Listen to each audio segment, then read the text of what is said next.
ಶ್ರೀ ಕ್ಷೇತ್ರ ಮಂತ್ರಾಲಯದಲ್ಲಿ ಇಂದಿಗೂ ಕೂಡ ರಾಯರು ನೆಲೆಸಿದ್ದಾರೆ ಅಂತ ಭಕ್ತರ ನಂಬಿಕೆಯಾಗಿದೆ. ಮಂತ್ರಾಲಯದಲ್ಲಿ ಇಂದಿಗೂ ನಸುಕಿನ ಜಾವ ಒಂದು ಚಮತ್ಕಾರ ನಡೆಯುತ್ತೆ. ಆ ಚಮತ್ಕಾರಕ್ಕಾಗಿ ಭಕ್ತರು ರಾಯರ ಮಠದಲ್ಲಿಯೇ ಮಲಗುತ್ತಾರೆ. ಮಂತ್ರಾಲಯ ಕಲಿಯುಗದಲ್ಲಿ ಚಮತ್ಕಾರಗಳನ್ನ ಸೃಷ್ಟಿ ಮಾಡ್ತಾ ಇರುವ ಒಂದು ಸುಕ್ಷೇತ್ರ ಶ್ರೀ ಕ್ಷೇತ್ರವಾಗಿದೆ. ಆದರೆ ಮಂತ್ರಾಲಯಕ್ಕೆ ಹೋಗುವಂತಹ ಅನೇಕ ಭಕ್ತರಿಗೆ ಇಲ್ಲೊಂದು ಪಂಚಮುಖಿ ಆಂಜನೇಯ ದೇವಾಲಯ ಇದೆ ಅನ್ನೋದೇ ಗೊತ್ತಿಲ್ಲ. ಇವತ್ತಿನ ದೇಗುಲ ದರ್ಶನದಲ್ಲಿ ನಾವು ಮಂತ್ರಾಲಯದಲ್ಲಿರುವಂತಹ ಆಂಜನೇಯ ದೇವಾಲಯವನ್ನ ಪರಿಚಯ ಮಾಡಿಕೊಡ್ತೀವಿ. ಈ ಪಂಚಮುಖಿ ಆಂಜನೇಯ ದೇವಸ್ಥಾನದಲ್ಲಿಯೇ ಶ್ರೀ ರಾಘವೇಂದ್ರ ಸ್ವಾಮೀಜಿಗಳು 13 ವರ್ಷಗಳ ಕಾಲ ತಪಸ್ಸು ಮಾಡಿದ್ರಂತೆ. ಆಂಜನೇಯ ಸ್ವಾಮಿ ಶ್ರೀ ರಾಘವೇಂದ್ರ ಸ್ವಾಮಿಯವರಿಗೆ ದರ್ಶನವನ್ನ ಕೊಟ್ಟಿದ್ದು ಇದೇ ಜಾಗದಲ್ಲಿಯಂತೆ. ಹಾಗಾದ್ರೆ ಇವತ್ತಿನ ಈ ವಿಡಿಯೋದಲ್ಲಿ ದೇಗುಲ ದರ್ಶನವನ್ನ ಮಾಡಿಸ್ತಾ ಇದ್ದೀವಿ. ಹಾಗಾದ್ರೆ ಬನ್ನಿ ಆ ಮಂತ್ರಾಲಯದಲ್ಲಿರುವಂತಹ ಆಂಜನೇಯ ದೇವಸ್ಥಾನದ ದೇಗುಲ ದರ್ಶನವನ್ನ ಮಾಡಿಸ್ತೀವಿ. ಬನ್ನಿ. ಮಂತ್ರಾಲಯಕ್ಕೆ ಬರುವಂತಹ ಪ್ರತಿಯೊಬ್ಬ ಭಕ್ತಾದಿ ಪಂಚಮುಖಿ ಹನುಮಾನ್ ದೇವಸ್ಥಾನಕ್ಕೆ ಬರ್ತಾರೆ. ಈ ಪಂಚಮುಖಿ ಹನುಮಾನ್ ದೇವಸ್ಥಾನ ಯಾಕೆ ಇಷ್ಟೊಂದು ವಿಶಿಷ್ಟತೆಯನ್ನು ಪಡೆದುಕೊಂಡಿದೆ, ಯಾಕೆ ಇಷ್ಟೊಂದು ಚಮತ್ಕಾರಿ ಪಂಚಮುಖಿ ಹನುಮಾನ್ ದೇವಸ್ಥಾನ ಅಂತ ನೋಡ್ತಾ ಹೋಗೋದಾದ್ರೆ, ಈ ಒಂದು ದೇವಸ್ಥಾನ ದಕ್ಷಿಣ ಭಾರತದಲ್ಲಿಯೇ ಅತ್ಯಂತ ಅಪರೂಪವಾಗಿರುವಂತಹ ದೇವಸ್ಥಾನವಾಗಿದೆ. ಇದನ್ನ ಮೂರ್ತಿಯ ವಿಶೇಷತೆ ಏನಂತಂದ್ರೆ ಪಂಚ ಅಂತಂದ್ರೆ 5 ಪಂಚಭೂತಗಳು ಜೊತೆಗೆ ಪಂಚ ರತ್ನಗಳು, ಪಂಚಲೋಹಗಳು, ಹೀಗೆ ಪಂಚಮುಖಿಯಾಗಿ ಅಂದ್ರೆ ಅವತಾರವನ್ನ ಪಡೆದುಕೊಳ್ತಾನೆ. ರಾಮಾಯಣ ಕಾಲದಲ್ಲಿ ರಾಮ ಮತ್ತು ಲಕ್ಷ್ಮಣನನ್ನ ಉಳಿಸ್ಕೊಳ್ಳೋದಕ್ಕೋಸ್ಕರ ಅಂದ್ರೆ ಸೇಫ್ ಮಾಡುವುದಕ್ಕೋಸ್ಕರ ಹನುಮಂತನು ಪಂಚಮುಖಿ ಅವತಾರವನ್ನ ಎತ್ತುತ್ತಾನೆ ಅಂತ ಒಂದು ಪ್ರತೀತಿ ಇದೆ ಮತ್ತು ಇದೊಂದು ಕಥೆಯಾಗಿದೆ. ಪಂಚಮುಖಿ ಆಂಜನೇಯ ಸ್ವಾಮಿ ದೇವಸ್ಥಾನ ಮಂತ್ರಾಲಯದಿಂದ 20 ಕಿಲೋಮೀಟರ್ ದೂರದಲ್ಲಿರುವ ತುಂಗಭದ್ರಾ ನದಿಯ ಇನ್ನೊಂದು ಬದಿಯಲ್ಲಿ ಇದೆ. ಇದು ಕರ್ನಾಟಕದಲ್ಲಿರುವ ಪ್ರಮುಖ ಹಾಗೂ ಶಕ್ತಿಶಾಲಿ ಆಂಜನೇಯ ಸ್ವಾಮಿ ದೇವಾಲಯಗಳಲ್ಲಿ ರಾಘವೇಂದ್ರ ಸ್ವಾಮೀಜಿಗಳು ಮಂತ್ರಾಲಯಕ್ಕೆ ತೆರಳುವ ಮೊದಲು 12 ವರ್ಷಗಳ ಕಾಲ ಈ ಪಂಚಮುಖಿ ಆಂಜನೇಯ ಸ್ವಾಮಿ ದೇವಸ್ಥಾನದಲ್ಲಿಯೇ ಧ್ಯಾನ ಮಾಡಿದರು ಅಂತ ಹೇಳಲಾಗುತ್ತೆ. ನೀವು ಮಂತ್ರಾಲಯಕ್ಕೆ ರಾಯರ ದರ್ಶನಕ್ಕೆ ಬಂದಾಗ ಭೇಟಿ ನೀಡಲೇಬೇಕಾದಂತಹ ಆಂಜನೇಯ ಸ್ವಾಮಿ ದೇವಾಲಯ ಇದಾಗಿದೆ. ರಾಘವೇಂದ್ರ ಸ್ವಾಮೀಜಿಗಳು ಈ ಸ್ಥಳದಲ್ಲಿ ತಪಸ್ಸು ಮಾಡಿದ ನಂತರ ಪಂಚಮುಖಿ ಆಂಜನೇಯ, ಕೊಲ್ಲಾಪುರ ಮಹಾಲಕ್ಷ್ಮಿ, ವೆಂಕಟೇಶ್ವರ ಮತ್ತು ವಿಷ್ಣು ವರಹ ರೂಪದಲ್ಲಿ ಕಾಣಿಸಿಕೊಂಡ್ರು ಅಂತ ಹೇಳಲಾಗುತ್ತೆ. ರಾಯಚೂರು ತಾಲೂಕಿನ ಗಾಣದಾಳ್ ಪಂಚಮುಖಿ ದೇವಸ್ಥಾನ ಇದು. ಇಲ್ಲಿ ಮಂತ್ರಾಲಯ ರಾಘವೇಂದ್ರ ಸ್ವಾಮಿಗಳು 12 ವರ್ಷ ತಪಸ್ಸು ಮಾಡಿದಂಥ ಸ್ಥಳ. ಇಲ್ಲಿ ಮಂತ್ರಾಲಯ ಅಲ್ಲಿ ಸಜೀವ ಸಮುದಾಯಕ್ಕಿಂತ ಮೊದಲು ಇಲ್ಲಿ ಮಂತ್ರಾಲಯ ರಾಘವೇಂದ್ರ ಸ್ವಾಮಿಗಳು 12 ವರ್ಷ ತಪಸ್ಸು ಮಾಡಿದಂಥ ಸ್ಥಳ.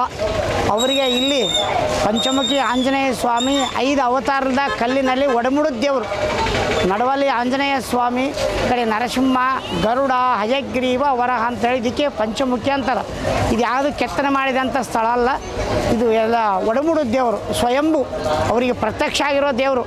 ಮತ್ತು ಮೇಲೆ ಲಕ್ಷ್ಮೀ ವೆಂಕಟರಮಣ, ತಿರುಪತಿ ವೆಂಕಟರಮಣ ಸ್ವಾಮಿ ಮತ್ತು ಕೊಲ್ಲಾಪುರ ಮಹಾಲಕ್ಷ್ಮಿ ಅವರು ಸಹ ರಾಘವೇಂದ್ರ ಸ್ವಾಮಿಗೆ ಪ್ರತ್ಯಕ್ಷವಾಗಿದ್ದಾರೆ. ಇಲ್ಲಿ ಈ ಪ್ರಸಿದ್ಧ ಆಂಜನೇಯ ಸ್ವಾಮಿ ದೇವಾಲಯದಲ್ಲಿರುವ ಆಂಜನೇಯನ ಮೂರ್ತಿಯು 5 ತಲೆಗಳನ್ನು ಹೊಂದಿದೆ ಮತ್ತು ಇದನ್ನ ಬೆಟ್ಟದ ಮೇಲೆ ನಿರ್ಮಿಸಲಾಗಿದೆ. ಇದು ತುಂಬಾ ಪ್ರಾಚೀನ ದೇವಾಲಯವಾಗಿದ್ದು ದೊಡ್ಡ ಬಂಡೆಯ ಮೇಲಿರುವ ಹನುಮಾನ್ ಮೂರ್ತಿಗೆ ಹನುಮಾನ್ ಅಂತ ಜನರು ಭಾವಿಸಿದ್ದಾರೆ. ಸರ್, ಇಲ್ಲಿ ಮನೆ ಕಟ್ಟೋದ್ರಿಂದ ಇದು ಖಾಲಿ ಜಾಗ ಇದ್ದಾಗ ಮನೆಯಲ್ಲಿ ಸೈಟು ಅದು ತೊಗೊಂಡಿದ್ದಾಗ ಇಲ್ಲಿ ಬಂದು 3 ಕಲ್ಲು ಅಥವಾ 5 ಕಲ್ಲು ಇಟ್ಟಿದ್ರೆ ಬೇಗ ಮನೆ ಕಟ್ಟೋದಕ್ಕೆ ದೇವರ ಆಶೀರ್ವಾದ ಒಂದು ಸಿಗುತ್ತೆ.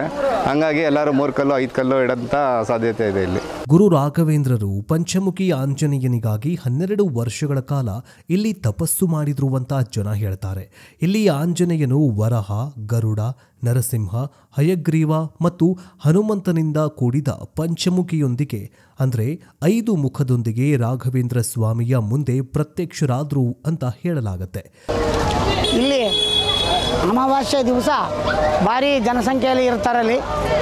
ಇಲ್ಲಿ ಭಾಳ ವಿಚಿತ್ರ ಇರ್ತದೆ. ಆಮೇಲೆ ಪಾದರಕ್ಷೆಗಳಿವೆ, 5 ವರ್ಷಕ್ಕೊಂದ್ಸರಿ ಸವಿದು ಹೋಗುತ್ತವೆ. ನೀವು ಲೆದರ್ ಅದರಲ್ಲಿಂದ ಮಾಡಿರ್ತಾರೆ. ನೀವು ನೋಡ್ಬೋದು. ನೀವು ಇಲ್ಲಿ. ಆಮೇಲೆ ಪ್ರತಿ ಅಮಾವಾಸ್ಯೆ ದಿವಸ ಯಾವುದನ್ನು ಕಿರಿಕಿರಿ ಇದ್ದರೆ, ಸಂಸಾರ ಕಿರಿಕಿರಿ ಆಗಲಿ, ಏನಾನ ಸಂತಾನವಿಲ್ಲದ ಕಾರಣ ಇದ್ದರೆ ಇಲ್ಲಿ ಸರ್ವಸಿದ್ಧಿ ಯಂತ್ರ ಅಂತ ಇಲ್ಲಿ ಒಳಗೆ ತೊಗೋಬೋದು ನೀವು. ಏನಪ್ಪ ವಿಶೇಷವಾಗಿ ಇಲ್ಲಿ ಪಂಚಮುಖಿ ಆಂಜನೇಯ ಸ್ವಾಮಿ ವಿಶೇಷವಾಗಿರ್ತಾರೆ. ರಾಘವೇಂದ್ರ ಸ್ವಾಮಿಗೆ ಬರೋ ಭಕ್ತರೆಲ್ಲ ಕಂಪ್ಲೀಟು ಇಲ್ಲಿ ಪಂಚಮುಖಿ ಆಂಜನೇಯ ಸ್ವಾಮಿಗೆ ಬರ್ತಾರೆ.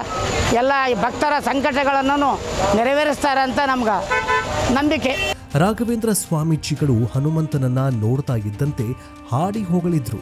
ನಂತರ ಜೀವ ಸಮಾಧಿಯನ್ನ ತೆಗೆದುಕೊಂಡ್ರು ಅಂತ ಇತಿಹಾಸ ಹೇಳುತ್ತೆ.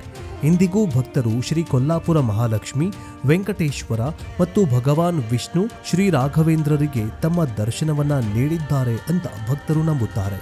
ತ್ರೇತಾಯುಗದಲ್ಲಿ ಮತ್ತು ಲಕ್ಷ್ಮಣರನ್ನ ಅವರನ್ನ ರಕ್ಷಿಸಲು ಆಂಜನೇಯ ಇಲ್ಲಿಗೆ ಬಂದನು ಅಂತ ಪುರಾಣ ಹೇಳುತ್ತೆ.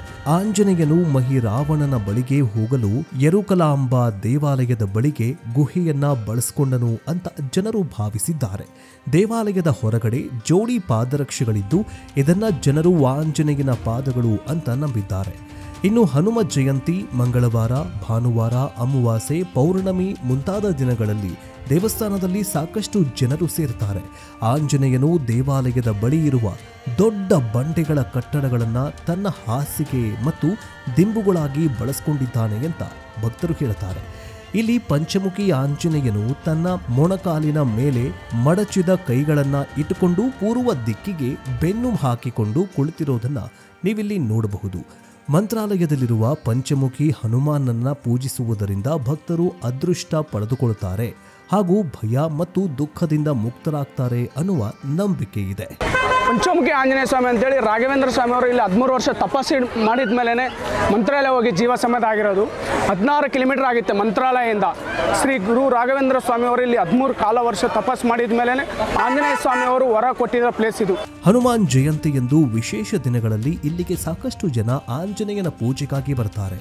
ಮಂತ್ರಾಲಯಕ್ಕೆ ಬರುವಂತಹ ಬಹಳಷ್ಟು ಜನ ರಾಘವೇಂದ್ರ ಸ್ವಾಮಿಯ ಅನುಯಾಯಿಗಳು ಈ ಹನುಮಾನ್ ದೇವಸ್ಥಾನಕ್ಕೆ ಭೇಟಿಯನ್ನ ಪಡೆದುಕೊಳ್ಳದೆ ಹಾಗೆ ಹೋಗೋದೇ ಇಲ್ಲವಂತೆ. ದೇವಸ್ಥಾನದ ಬಳಿ ಹೆಚ್ಚು ಆಹಾರ ಮತ್ತು ಪಾನೀಯ ಅಂಗಡಿಗಳು ಇಲ್ಲ. ದೇವಾಲಯದ ಪೂರ್ವ ಭಾಗದಲ್ಲಿ ಹಾಸಿಗೆ ಮತ್ತು ದಿಂಬಿನಂತೆ ಕಾಣುವಂತಹ ಬೃಹತ್ ಬಂಡೆಗಳ ರಚನೆಗಿದೆ. ಬಸ್ಸುಗಳು ಅಥವಾ ಖಾಸಗಿ ಕಾರುಗಳು ಮಂತ್ರಾಲಯದಿಂದ ಆಗಾಗ್ಗೆ ಹೊರಡ್ತಾ ಇರುತ್ತೆ. ಇನ್ನು ದರ್ಶನದ ಸಮಯ ಯಾವಾಗಿರುತ್ತೆ? ಪ್ರತಿದಿನ ಬೆಳಗ್ಗೆ 6 ಗಂಟೆಯಿಂದ ಮಧ್ಯಾಹ್ನ 1 ಗಂಟೆಯವರೆಗೆ ಇಲ್ಲಿ ದರ್ಶನವನ್ನು ನೀವು ಪಡಿಬಹುದು.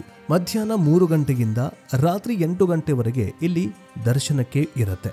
ಇನ್ನು ಶನಿವಾರದಂದು ಬೆಳಗ್ಗೆ 6 ಗಂಟೆಯಿಂದ ರಾತ್ರಿ 8 ಗಂಟೆಯವರೆಗೆ ಇಲ್ಲಿ ಪೂಜೆ ವಿಧಿವಿಧಾನಗಳನ್ನು ನಡೆಸಲಾಗುತ್ತೆ. ಈ ಸಮಯದಲ್ಲಿ ನೀವು ಯಾವಾಗ ಬೇಕಾದರೂ ಇಲ್ಲಿ ಪಂಚಮುಖಿ ಆಂಜನೇಯ ಸ್ವಾಮಿಯ ದರ್ಶನವನ್ನು ಪಡೆದುಕೊಳ್ಳಬಹುದು.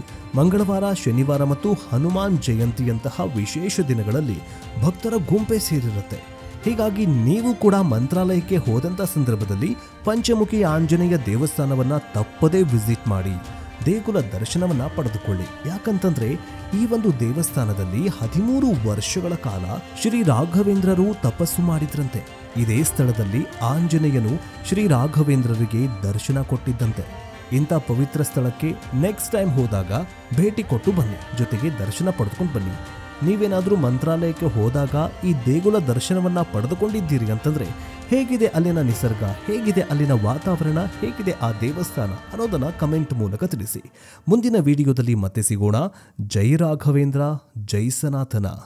ಇಲ್ಲಿ ಸ್ವಾಮಿ ಇಲ್ಲಿ ಪಾದರಕ್ಷಕ ಮುಂದಕ್ಕೆ ಬಂದರೆ ಅನಂತಾಚಾರ್ಯ ಅಂತೇಳಿ ವಂಶಸ್ಥರು ಇಲ್ಲಿ ಅವರು ಪೂಜೆ ಮಾಡಿದ ಸ್ಥಳ ಅದು.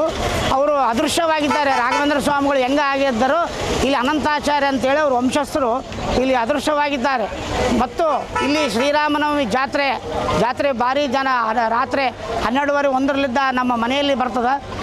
ಭಾರಿ ಒಂದು 54-60 ಫೀಟ್ ಇರ್ತದೆ. ಅದು ಭಾಳ ನೋಡ್ತಕ್ಕಂಥ ಜಾತ್ರೆ ಅದು. ರಥೋತ್ಸವ, ಮಹಾರಥೋತ್ಸವ ಇರ್ತದೆ. ಕಣ್ತುಂಬಿ ನೋಡುವಂಥ ಇದು ಸ್ಥಳ. ಶ್ರೀರಾಮನವಮಿಗೆ ಬರ್ಬೋದು ಭಕ್ತರು. ಜೈ ಶ್ರೀರಾಮ್.